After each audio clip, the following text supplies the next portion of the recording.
Good evening to one and all.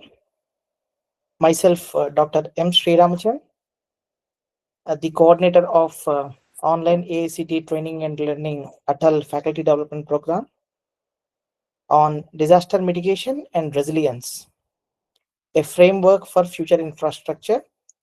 So, this online FDP program will be conducted for 6 days from today onwards to 1st November 2025 for 6 days on evening sessions 6 p.m. to 9 p.m. The sessions will be conducted, and I am from Department of Civil Engineering, Sri Chaitanya College of Engineering, Karimnagar, Telangana.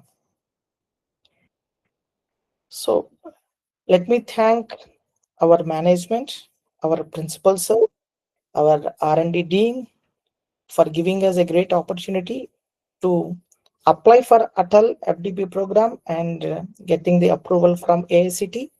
We thank AICT and Atal Initiative for continuous improvement of knowledge for the faculty members. Today we have the keynote speaker, my guru, Professor K.V. Jaykumar sir. He is a visiting professor come outreach advisor, IIT Dharwad. He is also a member governing body, Wetlands International South Asia.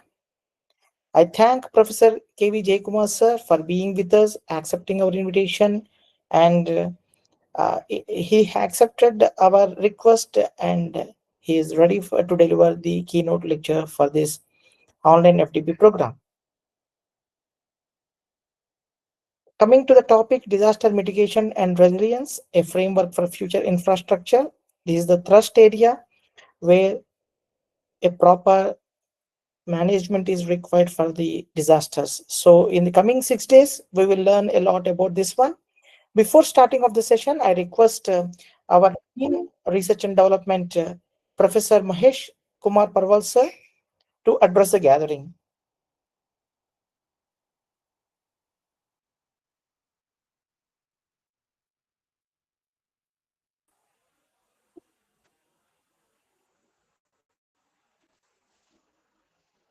Good evening to all. Sir, am I audible? Yes, sir, you are audible. So, respected chief guest, chairman sir, principal sir, resource person, and organizing team, and all the distinguished participants.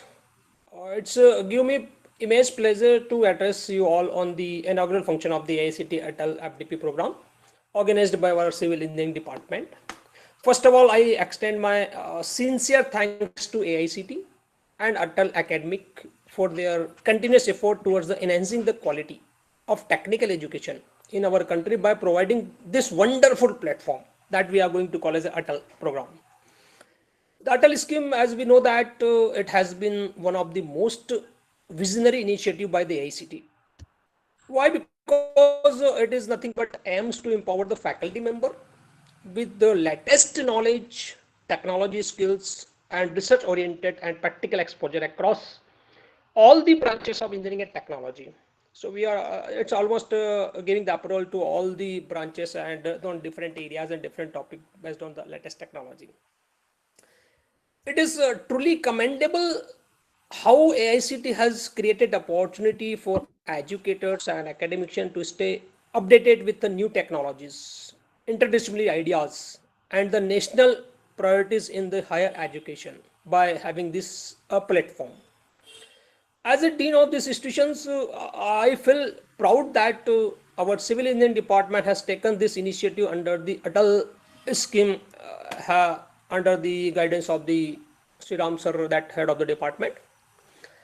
Of course, such FDP not only the upgrade the knowledge, but also promote the collaborative research, innovations, and capacity building among the faculty members. And we know that in the today's academic environment, the research and innovation are not optional, which are the essential for the academic growth of any institutions. It's mandatory for the institutions to particular growth. So, what I feel that faculty learning program like this play a crucial role in helping us the upgrade our knowledge explore the entrepreneurship ideas, and initiative collaborative research projects that can contribute to the national development. That is the aim of our Atal program. So I would also like to encourage all the participants to make the most of this FDP, as we are having the different resource persons from the all the renowned institutions. So what I suggest that please make the most of this FDP, not just by attending the sessions, but by actively engaging, discussing the new concepts, and developing idea that can later transform into the research paper, patent, and the funded projects. So our R&D cell in our institution is always ready to support and guide for converting the innovation ideas into the tangible outcomes. So we are always ready. I'm also always ready to be do this. I sincerely appreciate the effort of the civil engineering department and the entire organizing team for bringing this FDP to our campus. Your initiative, in fact, the vibrant academic culture and commitment to our institutions towards the continuous learning and research excellence. Once again, I thanks to AICT and Atal Fdp program for their trust and support, and I wish that this FDP program have a grand success. May it inspire new collaboration, new research and directions, and a strong spirit of the innovation among all of us. So thank you so much, and best wishes to all. Thank you so much, sir. Thank you, Mahesh Parwat, sir. And under your leadership, we are trying our best to improve the R&D in our college. Thank you. Now, today's guest speaker, Professor K.V. Jayakumar, sir. So before the sir speaks, I would like to introduce Professor K.V. Jayakumar, sir, to the audience. Sir is having a lot of exposure towards academics, administration, as well as research. So currently, Professor K.V. Jayakumar, sir, is working as a visiting professor cum outreach advisor in IIT Dharwad. He's also a member governing body Wetlands International South Asia, and he has worked as a professor, higher administrative grade HAG of civil engineering at the National Institute of Technology, NIT Warangal, where he had worked since 1993. During his tenure at NIT Warangal, he held significant academic and administrative responsibilities, including Dean Planning and Development, Dean International Relations and Alumni Affairs, Advisor to the Director, Special Programs, Coordinator of GIAN, Global Initiative for Academic Network, Coordinator of SPARK, Scheme for Promotion, Academic and Research Collaboration, and Head of the Department. He was also a nominated member of the Institute's Board of Governors and the Finance Committee. So not only in NIT Warangal, Professor Jayakumar sir has served on deputation as the Executive Director of the Center for Water Resources Department and Management, that is in Kozhikode, Kerala, in the year 2008 to 2011. And he has also taken an additional responsibility as a Director of the Center for Science and Technology Entrepreneurship Development for Government of Kerala and the Kerala School of Mathematics. Sir has done his BTech in civil engineering from Karnataka Regional Engineering College, Suratkal, that is now in NIT Karnataka, as well as his MTech in water resource engineering and his PhD degree from that is in civil engineering from IIT Kanpur, one of the premier institute in India. And Sir has a great area of expertise in economical hydrology and water resources, urban stormwater management, remote sensing and GIS applications, and environmental management, which includes climate change adaptation, environmental flows, and wetland hydrology. Furthermore, he possesses expertise in soft skills, including communication, teaching and learning processes, executive skills, time and stress management, and others. Till now, Sir has done 12, like he has guided 12 PhD theses and over 120 MTech dissertations and many BTech projects at NIT Warangal, along with one UGC postdoctoral fellow. He is currently supervising 2 additional PhD scholars at IIT Harvard. Sir has received many awards, and he received UNESCO Fellowship in the year 1992 to attend the 4th International Course on Urban Drainage in Developing Countries in Bangkok. He subsequently coordinated the 5th International Course on UDDC at Warangal in 1996, the first of its kind organized in India. In 2003, he received the International Visiting Fellowship of the Environmental Water Resource Institute of the American Society of Engineers, and he has visited numerous countries, including USA, Germany, Australia, France, Sri Lanka, and Malaysia for teaching, research, and presentations to share his knowledge different to disseminate the knowledge in many countries. Professor Jaykumar, for his significant contributions, was honored with the Distinguished Alumnus Award by NIT Karnataka Surathkal and the Professor Rangaraju Award for Excellence in Water Resources Research in April 2019. He was also honored by the government of Andhra Pradesh for his contribution to community development in water management and urban drainage during the 2001 Independence Day celebrations. Sir has developed many keynote addresses at many renowned conferences at national and international levels, and the list is very big. And so Professor Jaykumar sir has over 130 research publications in national and international journals as well as conferences. And really, we thankful to Professor Jaykumar sir for being with us. It's a great opportunity for all of us to listen towards him, and he's the right person to talk about the today's faculty development program on disaster mitigation and resilience, a framework for future infrastructure. Over to you, sir. Jaykumar sir.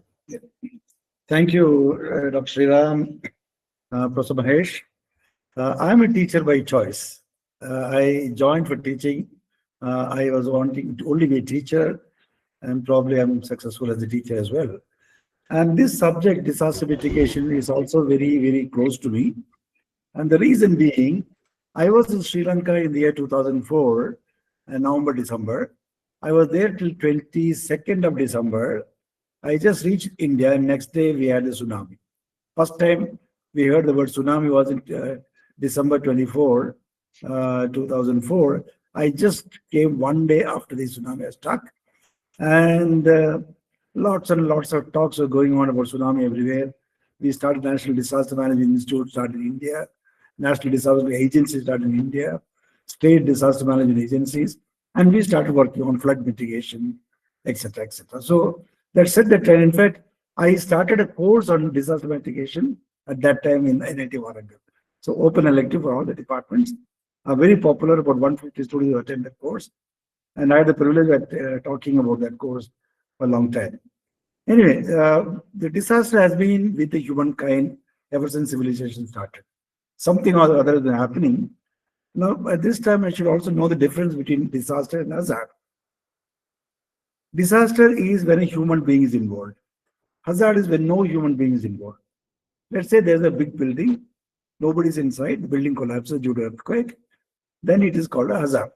If even one person in the building is there and the building collapses, it's called a disaster. So disaster is when a human life is attached. So the next 1 week, and I've seen the course content, next 1 week you're going to have a lot of important talks on disaster, with management, resilience, etc. And then how to make the future less affected by disaster. That's our aim. We can't prevent completely disaster because of so many socio-economic and other reasons, but we'll have enough chances to see that by structural and non-structural activities, we can control, we can manage, we can be resilient to the disaster that's going to happen, going to affect us. And I'm also happy to see a large turnout of students, almost 86 participants, pretty good.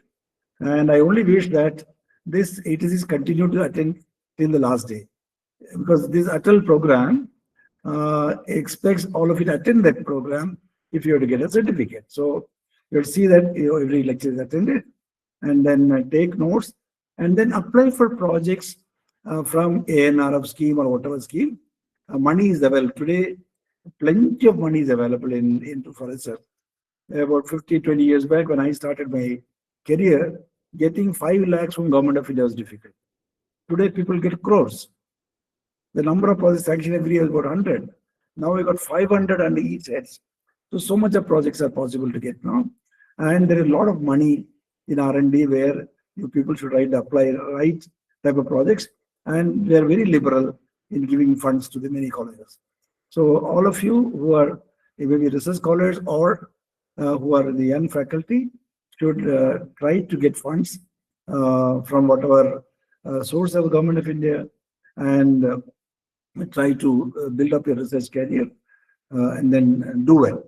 So I'll be having an hour's talk little later. So I think I'll wish all the participants all the very best, and wish Chaitanya College of Engineering and the Department of Engineering in particular all the very best for its growth, because civil engineering is now going to grow in 3-4 years from now. You'll find IT will be saturated by 2030. There won't be people in civil, electrical, mechanical.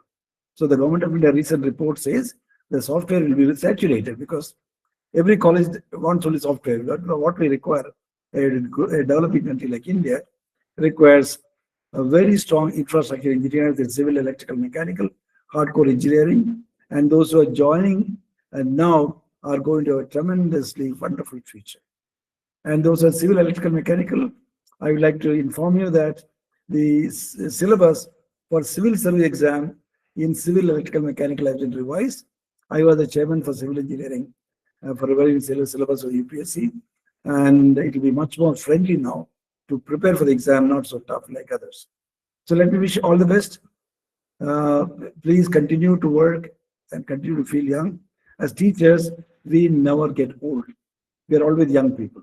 That's the greatest advantage we have being as a teacher. Okay, I am now 70 people. I'm much more active than many people. So that's how it should be.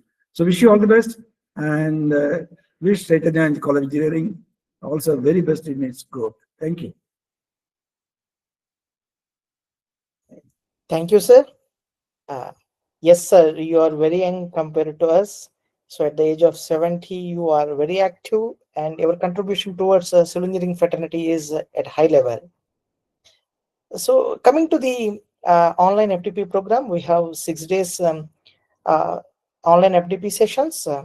From 6:30 to 8 o'clock today, we have the first session. Then afterwards, second session will be there. And from the next day onwards, tomorrow onwards, we have the session starts at 6 p.m. and it ends by 9 p.m. That is 2 sessions will be there, each of 1.5 hours. The guest, let me say about the organizing team. Our principal sir is slightly busy with his schedule. That's why he's unable. Dr. G. Venkatesh Lugaru, he's our main pillar to continue this these FDP programs, as well as I myself, Dr. M. Sriramchan, I am the coordinator as well as head of the Department of Civil Engineering. My co-coordinator P. Anjaya is there to moderate the sessions. The resource persons are they are having a well experience in the specialized area. Professor K.V. Jaykumar sir is with us. Professor P. Ratish Kumar sir, Dr. MLV Prasad sir, Dr. Juda sir, Nandika sir from industry, Professor Nikolai Vatin sir from Russia, Dr. Sunil Nandipati sir from Gitam University, Dr. P. Swami Nagaratnagiri sir, he is from SR University Warangal, Dr. Vijay Shuryavamshi sir, he is from our college, and Mrs. M. Sandhya from industry. So they have done few research in the area of disaster mitigation, and we requested them to deliver the sessions, and they truly accepted our invitation. I really thank all the resource persons for being with us and for available during these 6 days.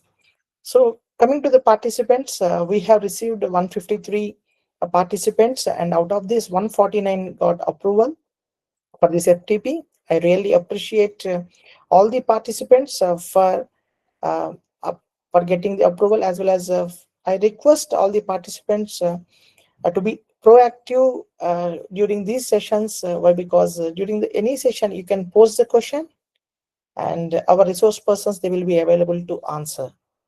And according to AICT Atal, there is a criteria to receive the certificate. Minimum 80% attendance is required, and 70% marks are required after the completion of this FDP.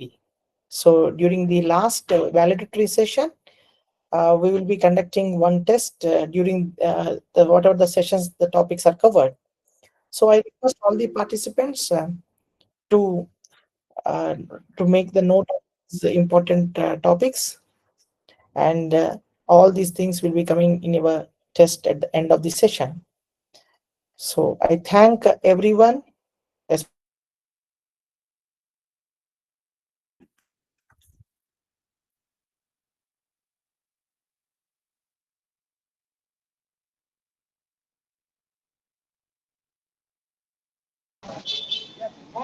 Permanent ಅವ್ರಿಂದ ಜಾಸ್ತಿ ಮಾಡ್ಕೊಂತ ನೋಡೋ ಕಿರಿಕ್ಗಳ ಅದೇ ಎಲ್ಲೆಲ್ಲಿ cut ಮಾಡ್ಬೇಕಾದ್ರೆ ಮಾಡ್ತಾರೆ. Your network went off for a minute. Yes, sir. Sir, am I audible? Yeah, now you're audible. In between couple of minutes, you are off. Oh, yeah. Okay, sir. It's nice to see Ratish, Prasad, MLV Prasad, Judas, all my Yes, sir. students. Yes, sir. Ratish also is my student. Yes, sir. Yeah. And they really accepted our invitation, sir. We thank them for being with us. And now we will start the first session, sir. Yeah. Jaykumar, sir. Yeah. I'm just stopping. I will stop the screen sharing, sir. I think it's already gone.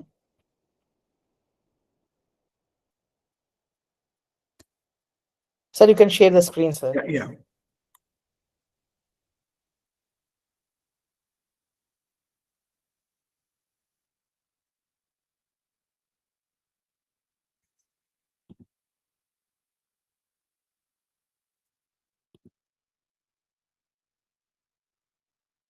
Can you see my screen? Is the screen visible? Is my screen visible? Yes, sir. Yeah. Yes, sir. Good. So next hour and a half, ಇದು we will. ಇದು ಅಷ್ಟೇ ಅಲ್ಲ ಅದ camera ಅದನ್ನ mute ಮಾಡಿ.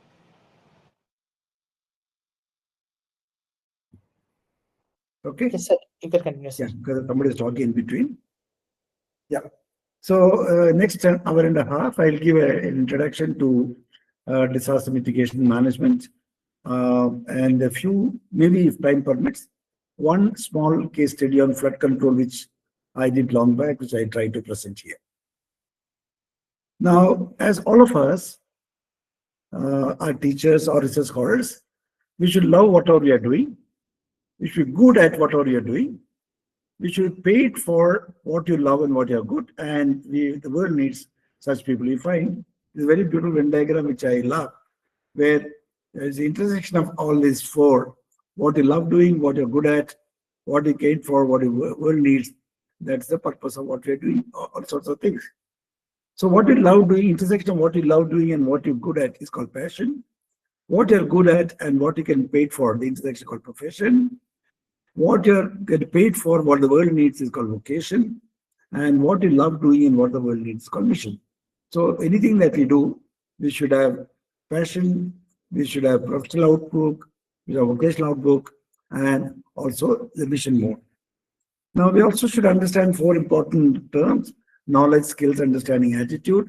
Knowledge is how to do the job. Skills is capable of doing the job. Understanding when to do the job. And attitude is initiate the job when required. So all of us are very important. This is something very, very important. Now, these are some pictures of floods in India. The first one is the floods in Kerala. This was in 2018. It could have been averted had the government reacted in advance, but they didn't do it. So the floods, and you find various places.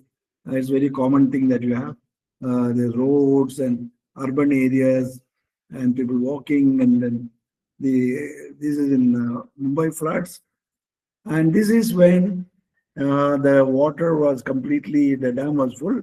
For the first time, they opened all the gates. This was the year 2007 when all the gates were open and we find Sri Salem dam in full glory. This very rarely it happens. Because we were forced to release the water downstream because dam was getting full, otherwise there would have been floods.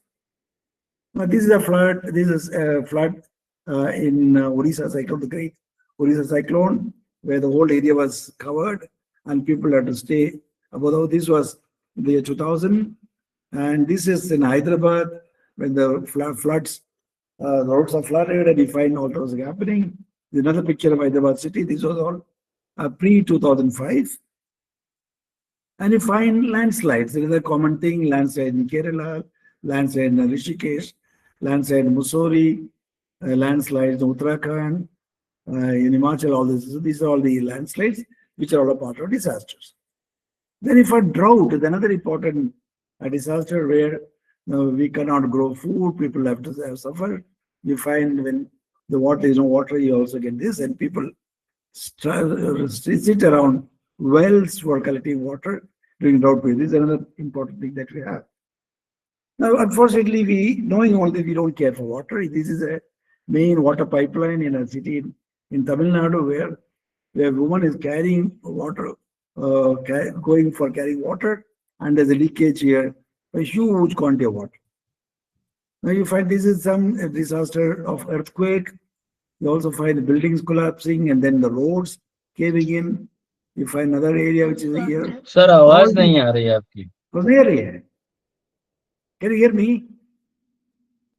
Hello? Yes, sir. We can hear. Yes, sir. You can hear me? Yes, sir. Properly, your voice is audible, sir. Yeah. Because I checked all this before I started. Yeah, so you find the earthquake, building collapses, and also the things, the roads caving. So all these have lots of problems.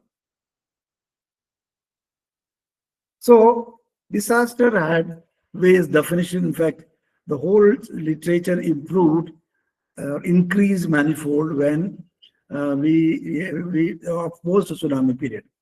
So a disaster is defined as a serious disruption of the functioning of the society, causing widespread human, material, or environmental losses, which extend the ability of the affected society to cope with their own resources. That means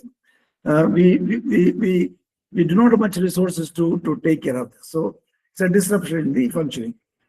Or the other definition is occurrence of a sudden or major misfortune which disrupt the basic and normal functioning of society or a community, or a catastrophic situation in which the normal patterns of life or ecosystem have been disrupted and extraordinary interventions are required to save human lives and or environment. So various definitions that you find here.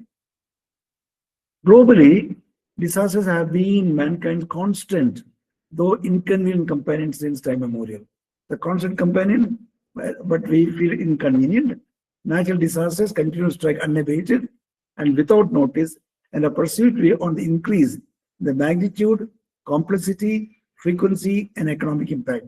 So these are the things which are affected due to disaster. So they pose a threat to people, threat to structures, the economic assets, and assume disaster proportion when they occur in areas of dense human habitation. It is noted that increasing population and various other socio-political economic considerations have forced people to live in areas that are considered uninhabitable, like flood-prone areas of major river systems and the low-lying areas along the sea and islands, which are often inundated. So people, due to various reasons, stay in low-lying areas. It's a problem. If you see the last 3 decades, India has experienced a high frequency of natural disaster.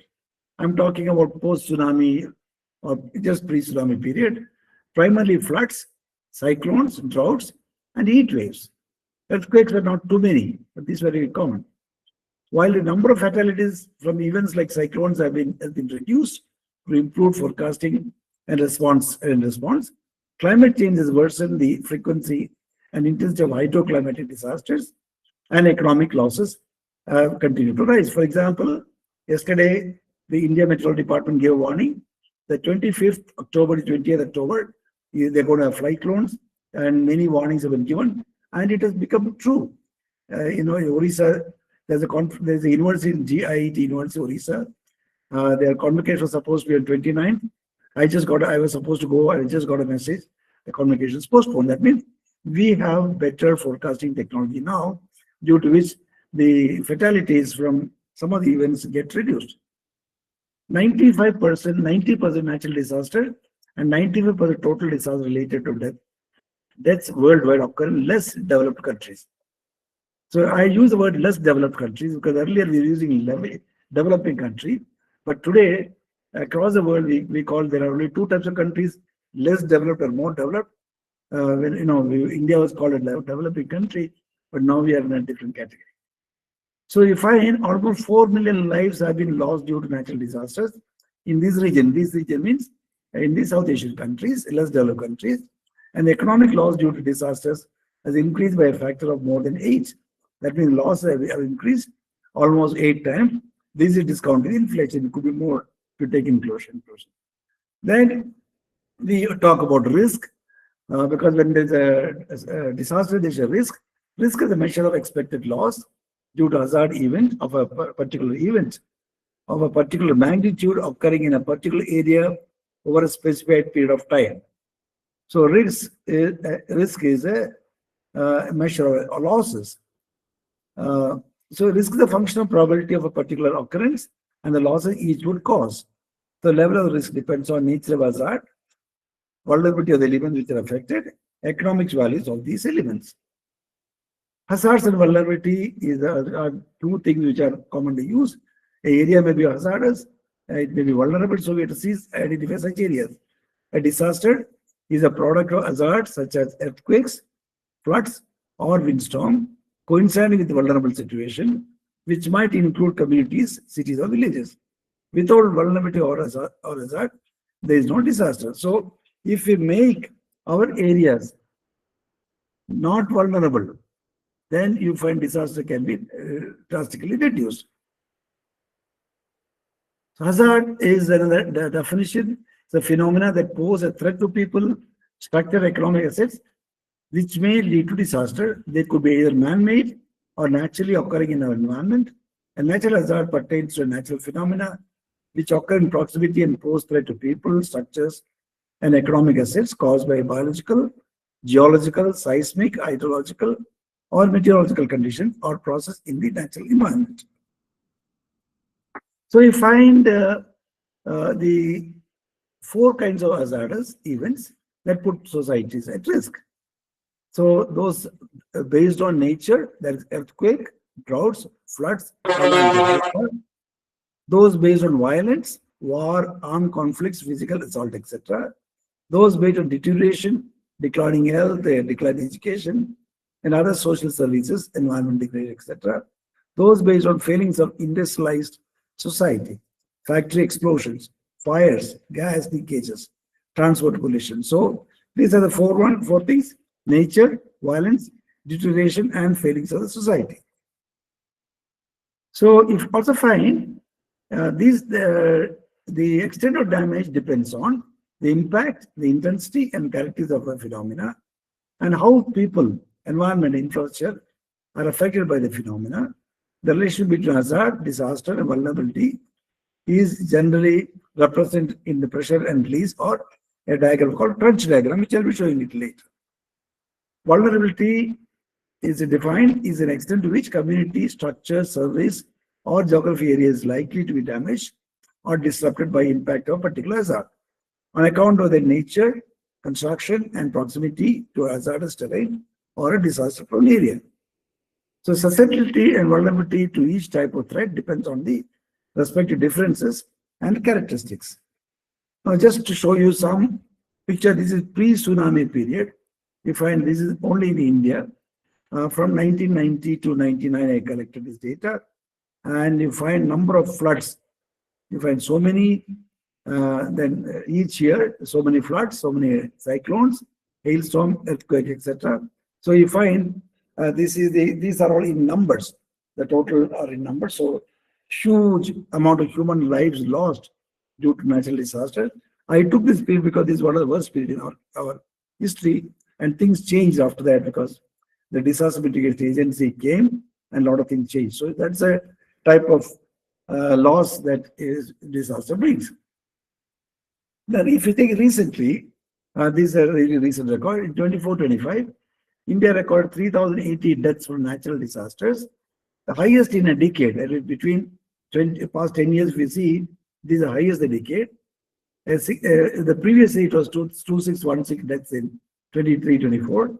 The highest number of fatalities occurred in 2013-14 with 5,700 deaths, primarily due to the Uttarakhand cloudburst. The number of deaths fluctuates annually, with recent years showing an upward trend. So that's how it is. If these are happening. So just to show you some numbers here, 2013-14, the human lives thought were 5,677. Then major cause of Uttarakhand cloudburst and floods. 23-24, 2,600 deaths, increased natural events. Then this year, 24-25, 3,080 deaths, highest a decade, many due to landslides and flash floods. 2021-1593, these are Assam areas, and 2021, 2,400 increased natural events. So every year something has been happening, and they have been recorded as well.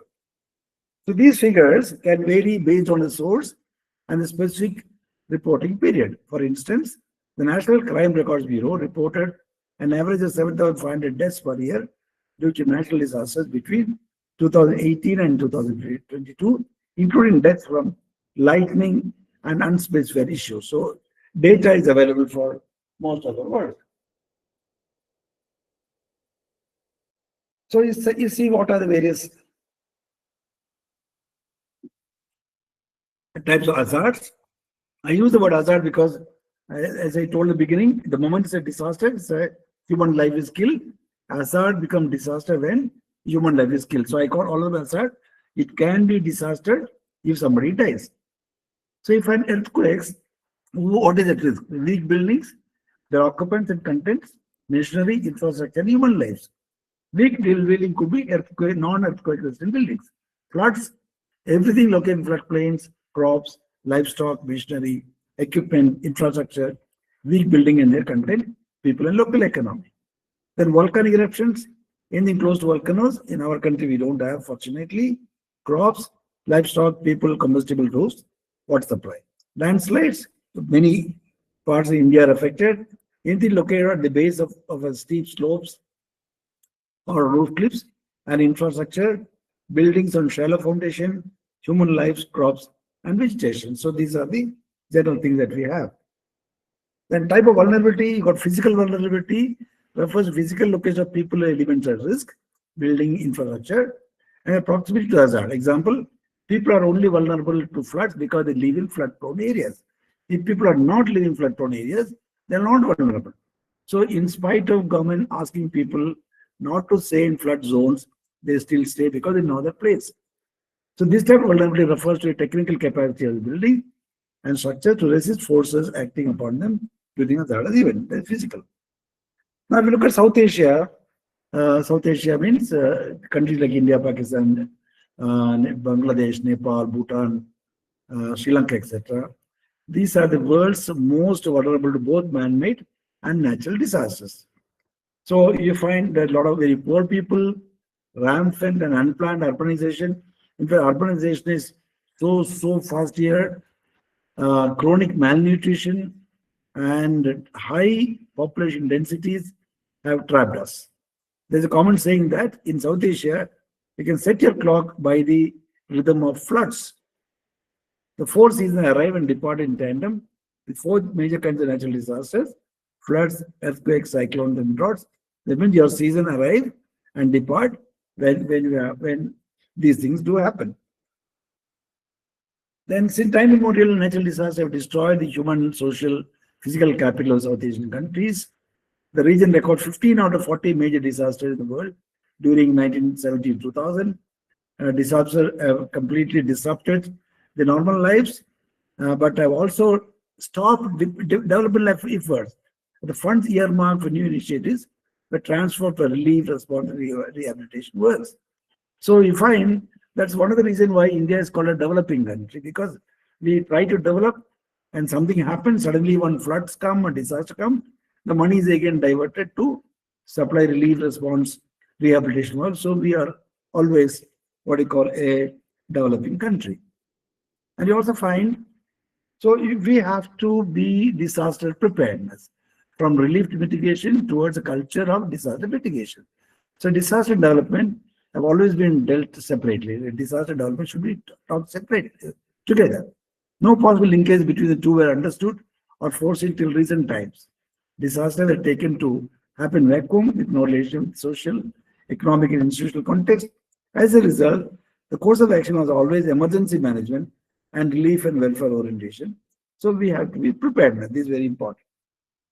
So intervention made once the disaster occurs, the objective of returning situation as it was before the event. And our aim is to bring it back situation before the event. Each year, the huge amount of budget is there. The budget of emergency management are shrinking, and people are forced to live in the same condition, fall deeper into trap of poverty and more vulnerable. So the money allotted for disaster management is not commensurate with the disaster that's happening. Now just look at our country. This is a picture taken from McKinsey Global Institute Analysis, which works on the urbanization and economy. We find in 1991, our urban population was 26. Yeah, you see it? 26% of India's people are living in urban areas. 2001, 10 years, it increased to 28%. And now, in 2030, we are expecting about 40% of the population going to live in urban areas. So, more people staying in urban areas. So, we find we are going to face many problems because our urban infrastructure, urbanization is more. The infrastructure has not kept pace with the rate of urbanization. Now we have a disaster management. Okay, some definition. I will just skip this slide, except reading one statement. Disasters should be viewed as examples of failed or unsustainable development, which can only be prevented or mitigated by adoption of more sustainable developmental practices. So I would request you to read this, the first portion only, that the disaster should be viewed as an example of failed or unsustainable development, which can only be prevented or mitigated by adoption of more sustainable development practices. Today, SDGs are very common, so we have to go in for that. So better planning, better development society can prepare for and prevent the disaster. So this is what we call a disaster mitigation cycle. You have a disaster event. First thing we try to provide is relief. The immediate, we have to find relief, and then we are rehabilitate people or the infrastructure affected, reconstruction required, mitigate the flood event, prepare, be prepared, wait for the next event. We find it's a cycle. This is just general conceptual framework for thinking about disaster management and development. So these 5 things have to go, always go: relief, rehabilitation, reconstruction, mitigation, preparedness. But you also find, just to show you how geographically the hazards are distributed, you find here, this colored here, yellow to red, shows the area which is affected by earthquake. And here you find tsunamis, storm surges, and cyclones. You find here, if you take India, India's effect is low earthquake, but in the mainland, the Himalayan region, there is also higher earthquake, and then the whole of southern part is affected by cyclone as of today. Cyclone. So this is, you find, this is the one of the. Please note this picture. Okay. So disaster can be classified in many ways. One division is natural disaster, or events that are caused purely by natural phenomena and bring damage to human societies. Earthquake, volcanic eruption, hurricanes. Then there is something called man-made disaster, or even that is caused by human activities such as atmospheric pollution, industrial chemical accidents, major armed conflict, nuclear accidents, oil spills. Then some are human-induced disaster or natural disaster that are accelerated aggravated by human influence. So you find natural, human-made, and human-induced. So that's how they can be classified. So there's a picture here. Natural are earthquake, tsunami, volcanic eruption, avalanche, glacial lake outburst, lightning, windstorm, thunderstorm, hailstorm, cyclones, etc. Then some human influence, flood, dust storm, drought, El Nino, mixed natural human influence, landslides, subsidence, erosion, desertification, coal fires, coastal erosion, greenhouse effect. Then some natural influence, crop disease, insect infestation, forest fire, mangrove decline, acid rain, ozone depletion, etc. And purely human, armed conflict, landmines, major traffic accidents, could be air, sea, or land, anywhere. Then nuclear wars, oil spills, water, soil pollution, electrical power breakdown. So you find from a pure natural thing here, it can go up to the purely human made, and the in between you got from natural to some human influence, mixed natural human influence, some natural influence, and ultimately purely human. That's how the one classification. Another classification is based to what are the controlling factors. This could be meteorological, too much or too little rainfall, high wind speed, geomorphological or geological, resulting from anomaly in the Earth's surface or subsurface, ecological, regarding flora and fauna, technological is human-made, global environmental affecting the environment global scale, and extraterrestrial from outside the Earth. So let us see here. Meteorological are drought, flood, lightning, windstorm, etc. Here, geomorphological, geological, earthquake, tsunami, volcanic eruption, landslide, groundwater pollution, coastal erosion. Then ecological, crop disease, insect infestation, mangrove decline, etc. Technological, armed conflict, landmines, major traffic accidents, pesticides, global environmental, acid rain, atmospheric pollution, ozone depletion, extraterritorial asteroid impact. So that's how we can say the previous table can be rewritten like this. Another useful distinction that can be made with disaster is regarding the duration. How long is the impact? How much warning can we can have before? Some disasters strike with a short period with devastating outcome like earthquake, no warning, while others have slow onset period with equally or even more serious repercussions. So you could have any one of these. For example, disaster type lightning. You put all disaster here. Lightning, for example, lightning is instant. Earthquake is second to minutes. Landslide second to decades. Then you got tsunami minutes to hours. Then some coastal erosion hours to decades. Doesn't get years to decades. So, and length of forewarning, lightning you get a few seconds, tornado a few minutes. Then you find landslide years, seconds to even years. Then you find tsunami minutes to hours, and then you find year to months to years.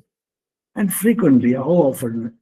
Some are random, some are seasonal, some are different distribution. You find so this also can classify like this. So the frequency and type of event can be used to classify disasters. Frequency can be defined. The number of events the same magnitude happen within a given period of time, or how often an event with a given magnitude occurs. How often an event with given magnitude occurs. The average time between the events of the same magnitude. For example, an earthquake with magnitude 6 is called return period or recurrence interval. So we always use the term return period. How often? When I say return period 6 years, let us say, it means a return period 2 years. That means on an average once in 2 years the flood likely to come. Return period is 10. That means on an average once in 10 years you'll have flood equal to greater than this number. So recurrence interval, return period are all very common names that used. Magnitude is related to amount of energy released during the disaster event or rougher size of the disaster. Magnitude is indicated using a scale consisting of various classes. And you have Richter scale for earthquake, the volcanic explosive index, or the hurricane disaster potential scale. You got intensity is refer damage caused by the event, normally indicated by scales consisting of classes with arbitrarily defined thresholds. depending on the amount of damage observed. Disasters generally follow the magnitude frequency relation, which means that events with a smaller magnitude happen more often than events with larger magnitude. When two logarithm frequency product in magnitude, usually a linear relation can be obtained. For example, you find the magnitude and the logarithm return predicts like this, a magnitude frequency you get like this. So this is based on the past study, this map has been prepared. So you find here how the world population size is increasing. Okay, that the different high fertility rates goes like this, medium fertility is increasing like this. So you find now beyond this period, 2000, the rate at which the population increasing is different. It was at some value up to 2000, then it changed. So these values are high, medium, low are the fertility variance. Okay. So you also find another factor related to population pressure is that the areas which were earlier avoided, which were due to accessibility of natural disaster, people have started settling down there. Similarly, concentration of people and economic activities in large urban centers, which are located in our vulnerable coastal areas, are always more affected by disaster. For example, Tokyo, San Francisco, US, Kolkata in India, etc. The mega cities with rapid growth mostly experience the occupation of marginal land. That means, if the city is growing very fast, all land are affected. They'll be building up there, so there will be susceptible to disasters, and there will be poor newcomers. So you find your economic losses, how it has changed. Up to 2000, the records are available.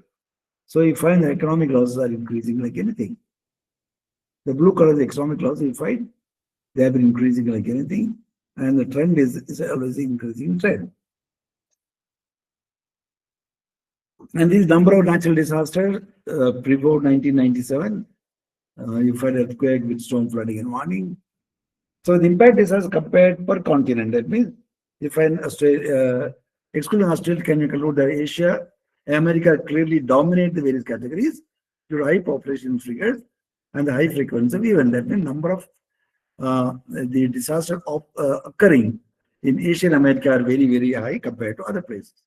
You just see here the US, the disaster statistics, Asia is high, whereas it is much less in Africa and Europe.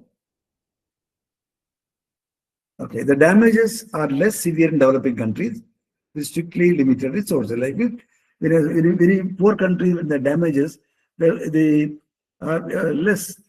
For example, a small calculation done, the great loss in Bangladesh, which caused the death of 1,410 people in 88, which caused it, whereas in Mississippi, USA in 1993, caused only 30 fatalities. That means the number of people affected are much higher in Bangladesh, whereas this. But then, you compare economic losses of two events, the results are reversed. Bangladesh, the total loss only 1.1 billion US dollars, whereas in US it was 15.8 billion US dollars. That means the richer country, the economic losses are much higher compared to poorer countries.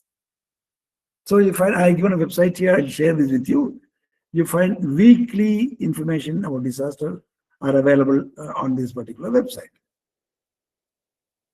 Now, what we require is disaster prevention, the planned reduction of risk to human health and safety.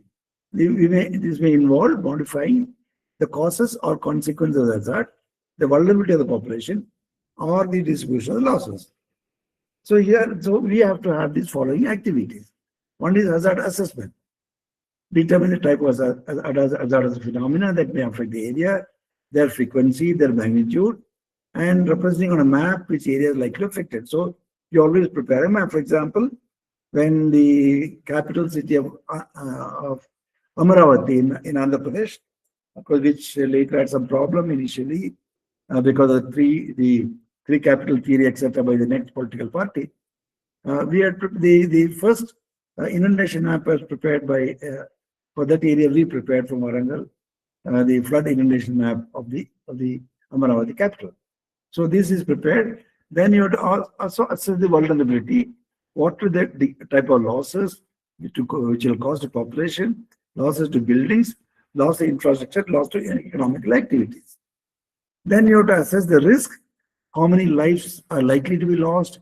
number of persons injured, cost or damage to property and disruption to economic activities due to the disaster, and preparation of maps indicating the risk areas. So today, many of the maps are available, so we have controlled many of them.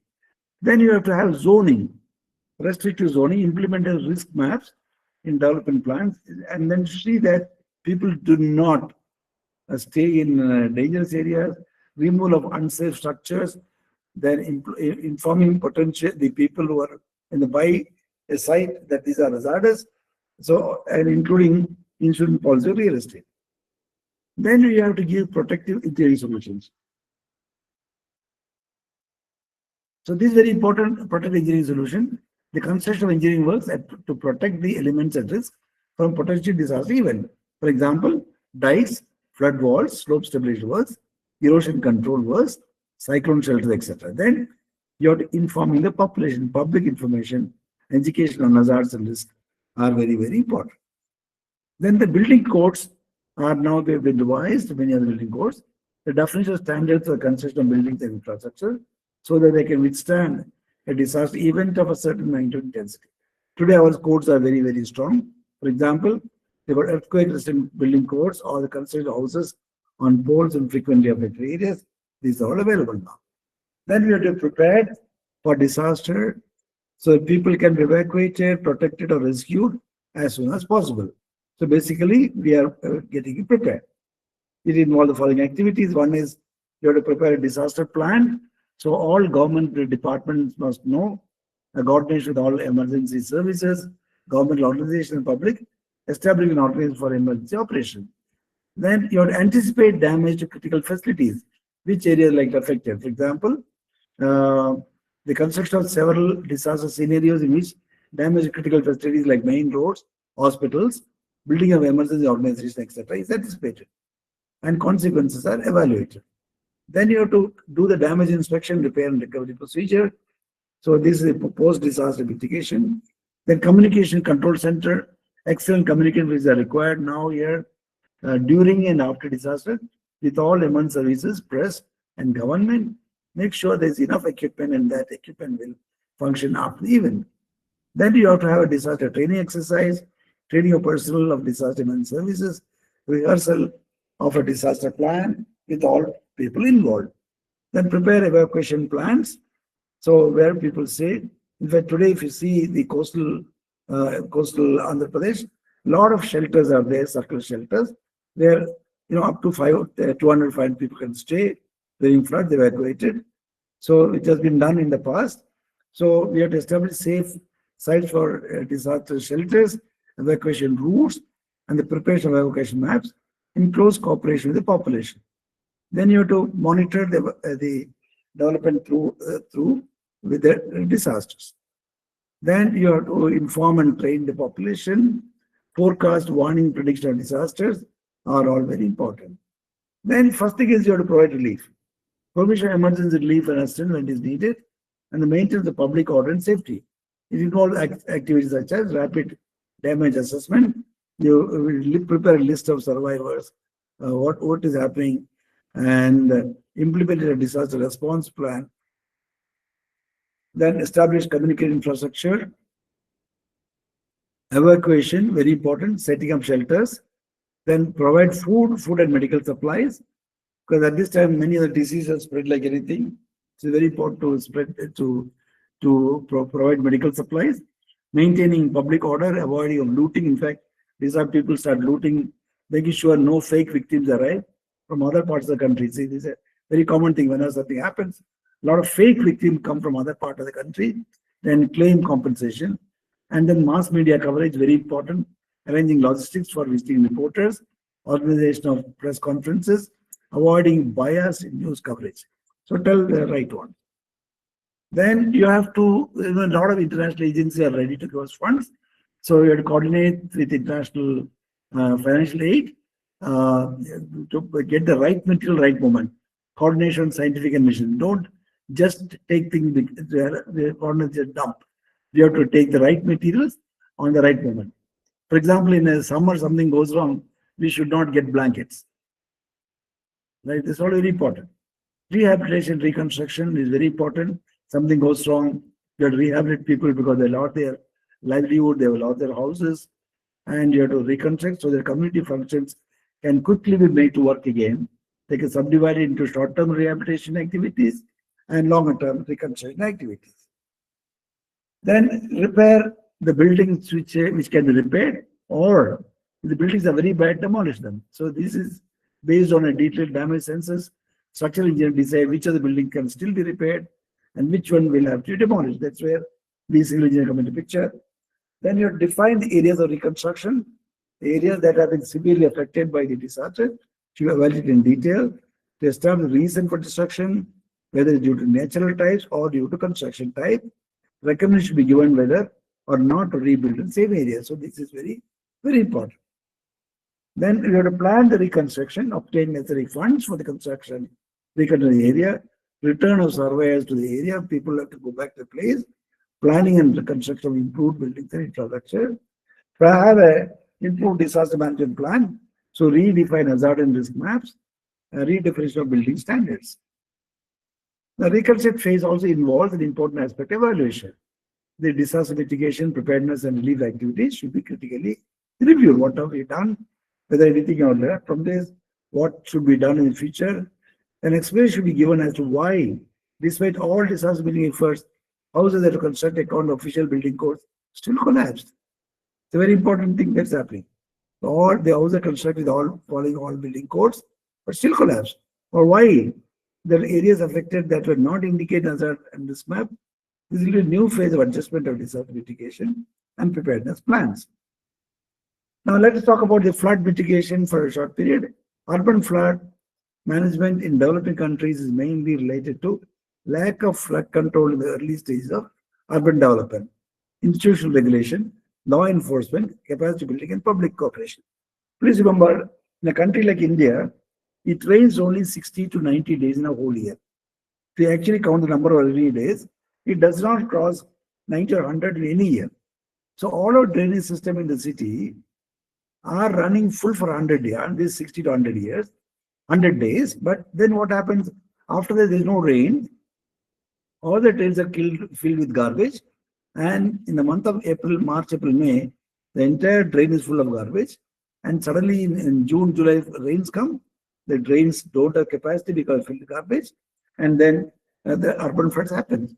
So I normally used to request when I was in Warangal, call the municipal commissioner in March, April, tell them, please clean the drains, please clean the drains.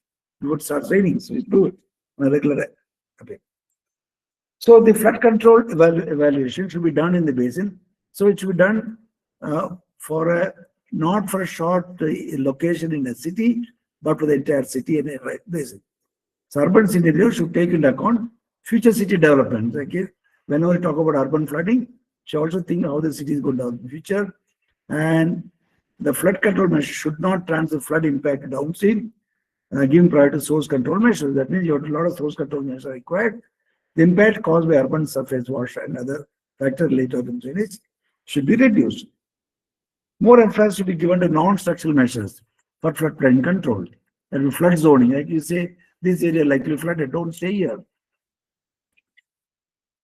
Real-time flood control. That's what it is.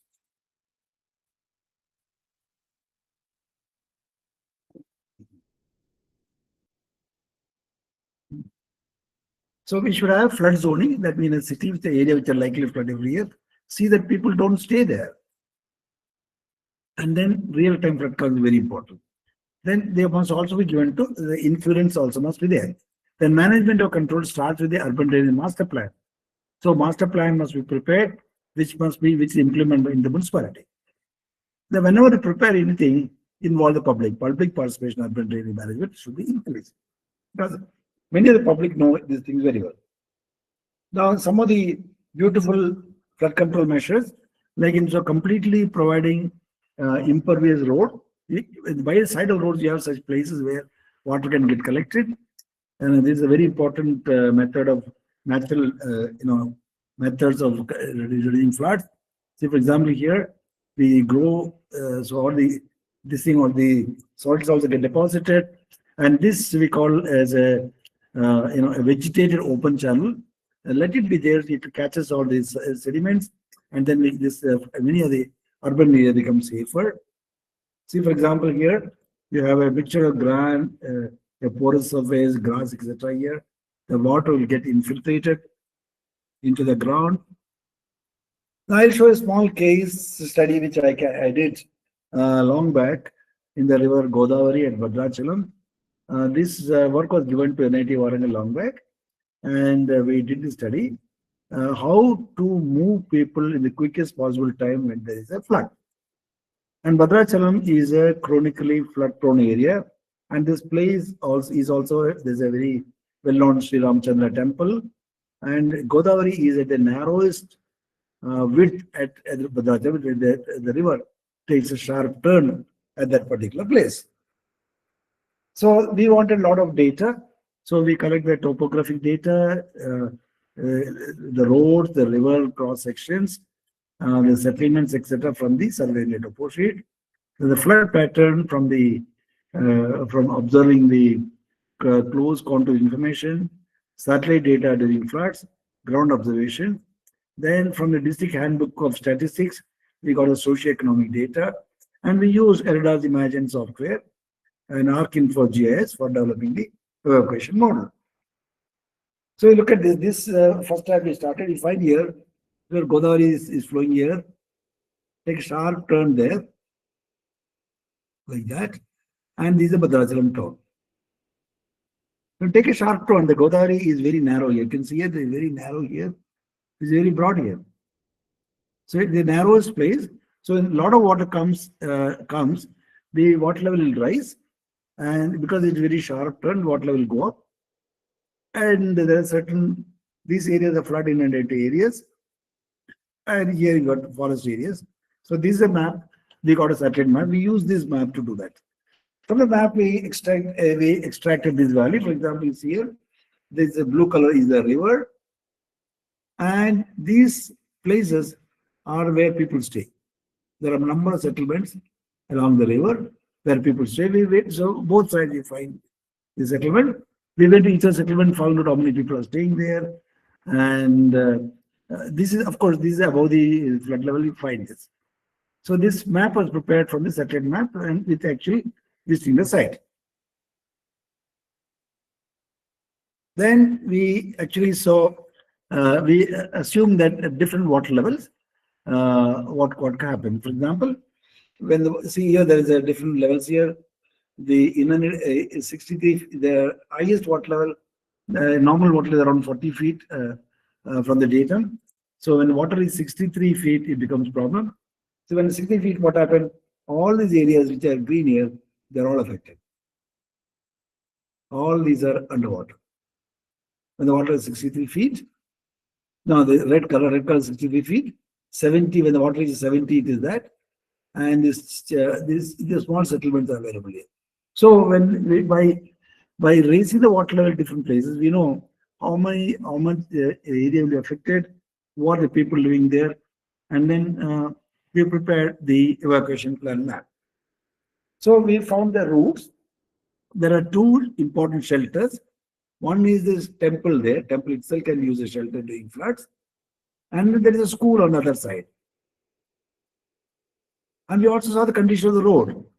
How many people can move in the road, especially what happened when we wait flood time, the roads are slippery. So they'll be resistant to motion. The number of people who can move in a particular given section, it will be sloped lower. So we find that we also understood the length of the road, they identify the road, and you identify, for example, people in this section also come here, people in this area will go here.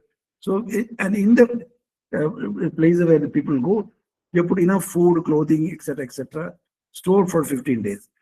So we have put, you find the red color here, evacuation route for school, the blue color evacuation route for the temple, and there are some shelters. These are two shelters. So this is one of the work we did in way back in 96 or 97. Interestingly, even today we follow the NIT Warangal model for when the floods come. This is another route, an alternate routes in case we like to do. This is another route we follow. So all the red color will go here, the blue color thing go to the temple, the red area will go to the school. And when people go to school, that must be enough place, enough people. So number also limited, how many people should go there. So you find, so this route was, this month was prepared and given to the Andhra Pradesh government at that time. So when the water level goes, we issue first warning. When the first warning is in record stage, to be issued when the flood level reaches 43 feet at Bhadrachalam. Then when the water level reaches 48 feet, the action stage, second warning. Then when reaches 53 feet, the people move out. To be sure when the flood level reaches 53 feet at Bhadrachalam. So there are different levels. So it is through announcement, through mics, through, now we got mobile phones, these warnings are issued. Now all the three warnings will be communicated through radio message, VHF sets, telephone and AM sets indicating Godavari river levels. Announcement also made from the temple public address system. They keep on announcing at every regular time that this water level is increasing at various places. So we have fixed responsibilities.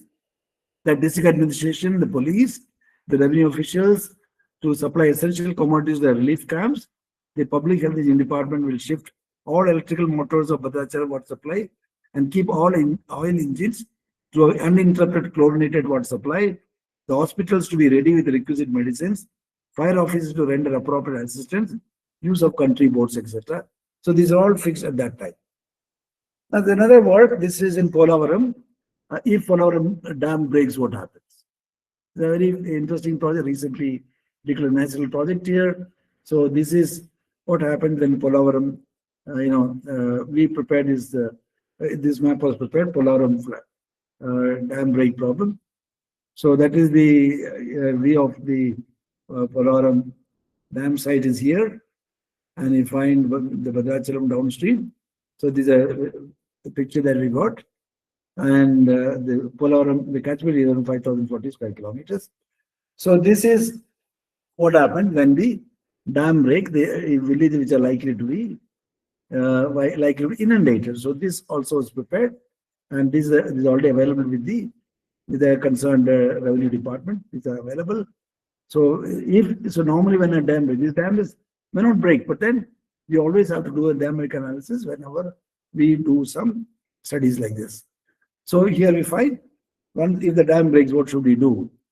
These are the priority areas, second priority, third priority. The whole areas are the villages which are vulnerable, we have been identified, and which are to be taken care of have also been identified. Now with this, I like a little more, because when you deal with type of things, when you deal with people, there are people whom you like, there are people who like you, enjoy them. People you like, but people don't like you, accept them. People who you like and people don't like you, people you like, but people you don't, people who like you, but people you don't like, respect them. There are people you don't like, there are people who don't like you, avoid them. This is simple human relations formula.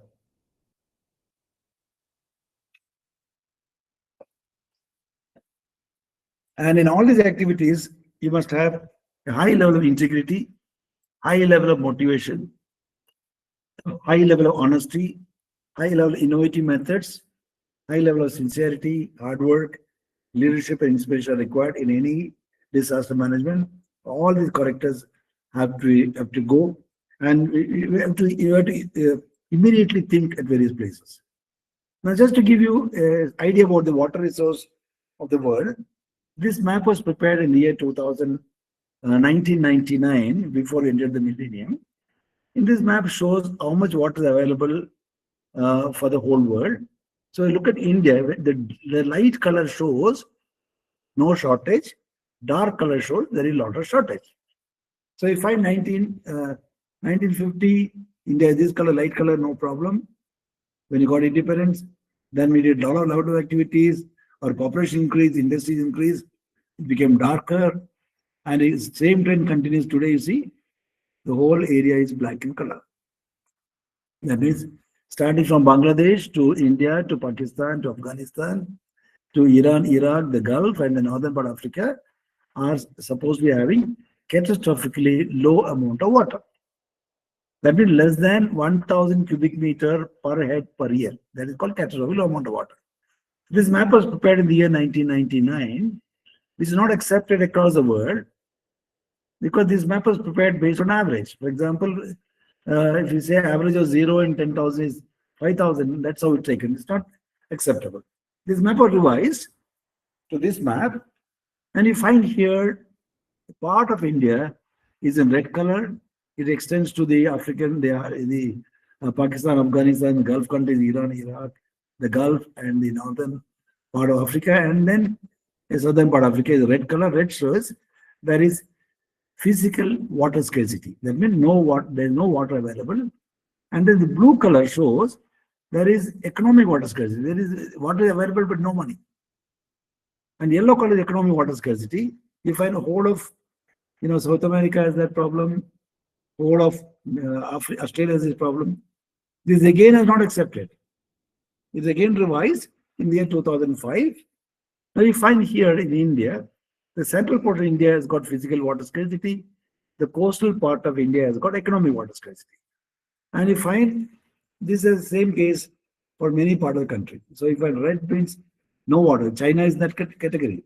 Australia is in economic water scarcity. Whole of Africa is in bad. A major portion of South America is bad, including Mexico. So this was projected in the year 2005, again not accepted. 2013, they prepared another map based on the water availability. Now this is the map which is accepted now. All our work is going on that. Now look here. Now if you consider India, India is water stressed, water vulnerable in this condition here. That means we got water between 1000 to 2500 cubic meter per head per year. And you look at this map, it's very interesting. Whole of America, South and North, no problem.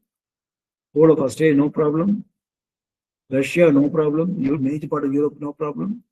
The problems are only here, right?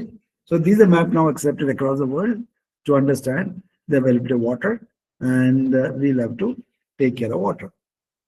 So something which I tell my people, can you say 24 hours without complaining about anything? It is now around 7:45.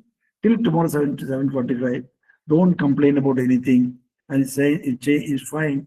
Your life changes like anything. So just go out there as teachers, be amazing, and have all these good qualities, especially disaster time. You must be calm, you must be enthusiastic, you must be reliable, you must be a mentor, you must be very patient, you must be a leader, you must be knowledgeable, you must be a facilitator, enthusiastic. All these characters should be there when you do this disaster management. So I'll stop here. Any queries you can ask me now, or I have email ID here. You can send a mail to me tomorrow or day after, or in the course of this 1 week. I'll definitely reply to you. Do that. Then that's my word. Thank you. This is a very important picture for me. The lake in the city of Calicut, which was polluted, and I took up a project to clean this without using chemicals and power. So we use these plants. These plants are here. They belong to a family called Typha latifolia. So this particular plant enjoys wastewater, and wherever there's wastewater, you'll find this. In Telugu, they call Tunga, and in botanical name is Typha family. So when I did this work in the year 2000, we found if I put 4 to 6 plants per square meter, the water quality improves by 90%, 95%. So we put this, of course, these plants grow very fast. It has been harvested regularly.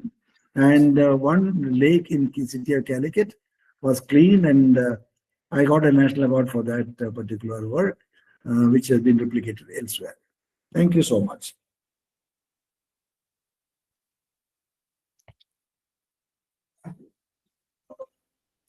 Sir, Yep. it's a great lecture, sir. Thank you very much. But I thought I'll give an introduction covering everything. Yes, sir. You have covered the entire topic, and it is very useful for all of us, sir. Yeah. If the participants would like to ask any queries, please switch on your mic and you can talk with Jay Kumar sir, or you can type in the chat box. You can ask in Hindi, Tamil, Malayalam, Telugu, Kannada, any language is okay for me. Or you can type in chat box. And please Yeah, on your camera and talk. sir, anyway, this is not relevant to our topic, but however, this is useful for all the faculty. Sir, what is the procedure to get various DST funds? DST funds, there are many, many ways. Okay, one is every month the DST announces call for proposals. Every month. Okay, now the DST and SC have been merged, they call ANRF, Anusandhan National Research Funding. You go to ANRF website, all the things are given there. In fact, if when I come to Hyderabad, maybe I can address your faculty. I do this regularly on how to get research fundings and why fund you get funds, why funds don't get. Number of funding is 3,000 projects are sanctioned every year. Yes, sir. We should apply, and a lot of scope for youngsters who have just joined the career. Lot of money. Career early research grant, core research grant, so startup research grant. So much is there. And a lot of postdoc funding abroad. Yes, sir. Sir, from my side, I would like to ask one thing, Yeah, sir. please. Sir, coming to our topic, today the entire coastal region is facing Mondha effect. Yeah. Yes, sir. So here the government has taken initiative. Why? Because in the olden days, that much awareness might be not there. That's why we have a lot of disasters. Yeah. Now, so in this view, how can you what is the role of government as See well as what what is is the role of the public? See what is happening is on 25th, that is 2 days back, and a note was issued by the Meteorology Department regarding the flood and cyclones, the area affected. The whole thing is given. So what happened? People have started taking action. For example, day of tomorrow, 29, there is a convocation held in Orissa. I was supposed to go as one of the guests. Today I got a message saying that the convocation has been postponed because of the Manta. So now the level of forecasting is we're able to tell at least 48 hours in advance what is happening. So we can take all precautions. 48 hours is enough to take all precautions. Yes, sir. So the more than sufficient with the type of facilities we have. In fact, I told you the Bhadrachalam case. I was fully involved in that. We did a lot of work at that time. So the prediction rate accuracy is improved, sir, with the Fantastic. latest modeling techniques. Fantastic. And younger people are very aware now. Yes, sir. Awareness also increased a lot because of the network that we have. Yes, sir. Yeah. Now the people has to trust the research that is done by these people, and whatever the warnings as well as the information is given by these people, by the technical persons, it must be listened in a proper way, sir. Yeah. And administrators are very good. The present collectors are very, very good. They're very responsive. When I was in Warangal, I was very close to district administration. I could just call and go. Yes, sir. A lot of things are happening. Okay. Yes, sir. Yeah. So one participant, Giridhar, he has sent a message. I'll just Giridhar, can you on your camera? You can talk. So, good evening, sir. Myself, Dr. Giridhar. Where are you working, Giridhar? Sir, I'm working at Dr. Lankapalli Bulaya College of Engineering, sir. Okay. So, this DST project will fund to only public sector organizations? No, or any colleges. Okay. Any colleges. See, earlier, the number of projects were about 100 or 150 like that. Okay, and then most of the time the IITs and NITs get all the fundings. But today, there is a criteria that it must be geographically distributed. That means east, north, west, south, every part of India should get. And enough weightage should be given to private colleges, and also private universities, state universities also should be given funding. Provided the quality of the proposal is good. Okay, sir. And there are some very good private universities which are getting a lot of fund, like for example, SRM, VIT, BITS, Pilani. They get a lot of projects. Yeah, sir. Yeah. Thank you very much, sir. Yeah. Sriram, if you can ask everyone to on the camera, take a screenshot. Yes, sir. I will ask all the participants, sir. Yeah, I request all the participants to switch on your cameras so that we will have a screenshot.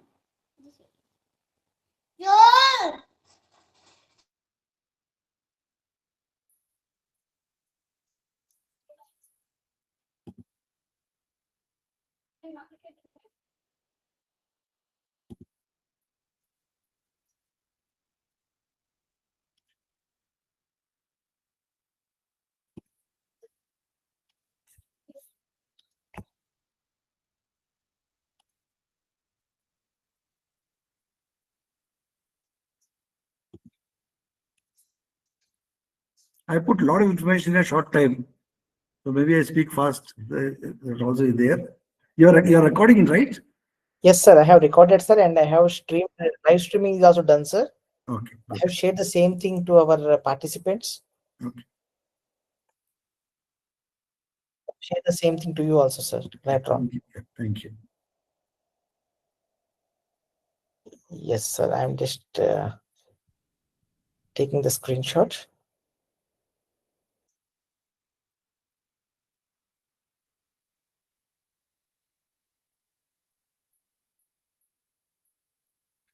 But the 89 participants are attending. Yeah, good.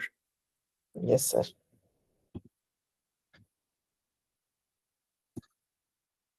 All over the country, you have registration? Yes, sir. We have received the participation from all over the country. Good. And most are all of the faculty members only, sir. Good. And very few are from research scholars as well as PG scholars are there. Okay. But mostly young faculty members are here, especially from civil engineering and civil engineering architecture. Yeah. Civil will come up in the 5 years, it will be top in the country. Yes, sir. Yeah. Next Okay, is Ratish talk. Next talk is Ratish Kumar. Sir, Ratish Kumar sir asked me to reschedule, sir. Now the second session is by Nandika Srinivas. He's from the regional technical head from Ultratech Cement, sir. I'm trying to contact him. Yeah. He said that he will be in a travel and maybe I will get back to him, sir. Yeah. I was traveling yesterday. I was in Kerala yesterday. Yes, sir. Evening I was in Mangalore. This morning I reached Dharwad. Yeah. Yes, sir.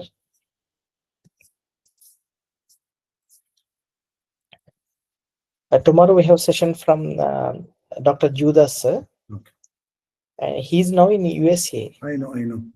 Yes, sir. He was my student. I taught him in tech. Yes, sir. We're also your students, sir. But however, I am from structures background. Yeah, I know. Yeah. Yes, sir. In PhD also during my tenure, I have taken guidance a lot from you, sir. Thank you. Yeah. Sure, grow. It's your future is yours.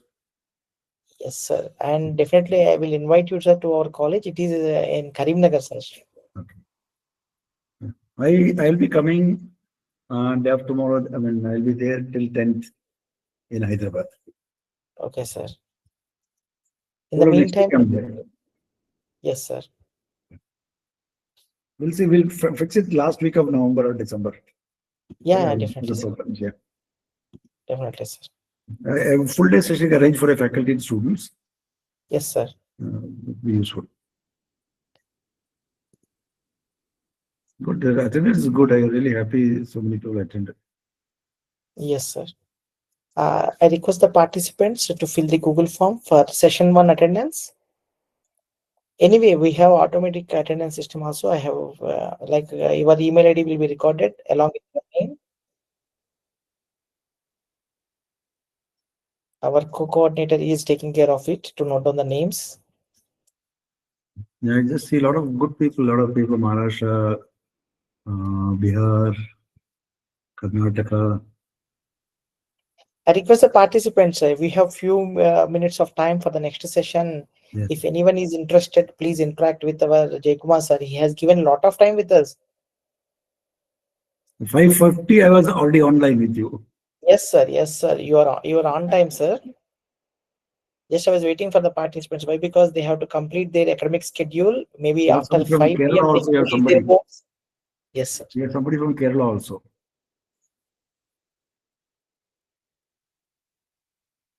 We have to appreciate the participants, sir, because after their academic works, once again they have to continue this academic learning.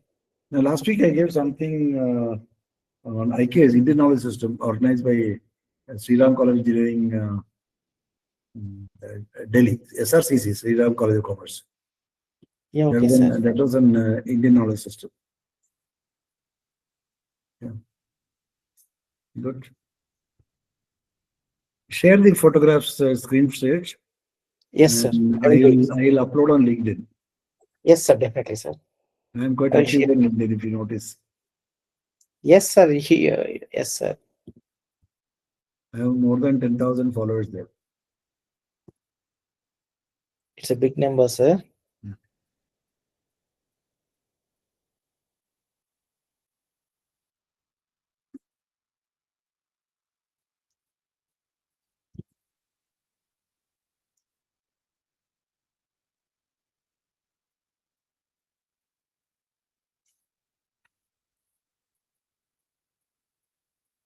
Jaykumar, sir, can we close this session if no one is asking any Yeah, doubt? you can close it. Yeah. Yes, sir. So I will update about the next session to you within 10 to 15 minutes. I thank Jaykumar, sir. Shall I close? Yes, sir. We will close.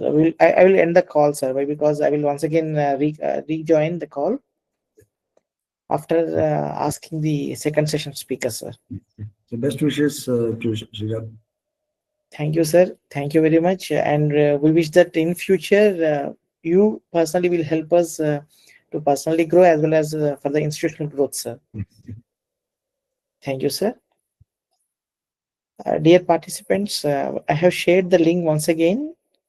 If you have any difficulty to open the link, uh, you please fill the attendance here in the chat box. We will note down. The recorded sessions will be shared here. This is live streaming is going on.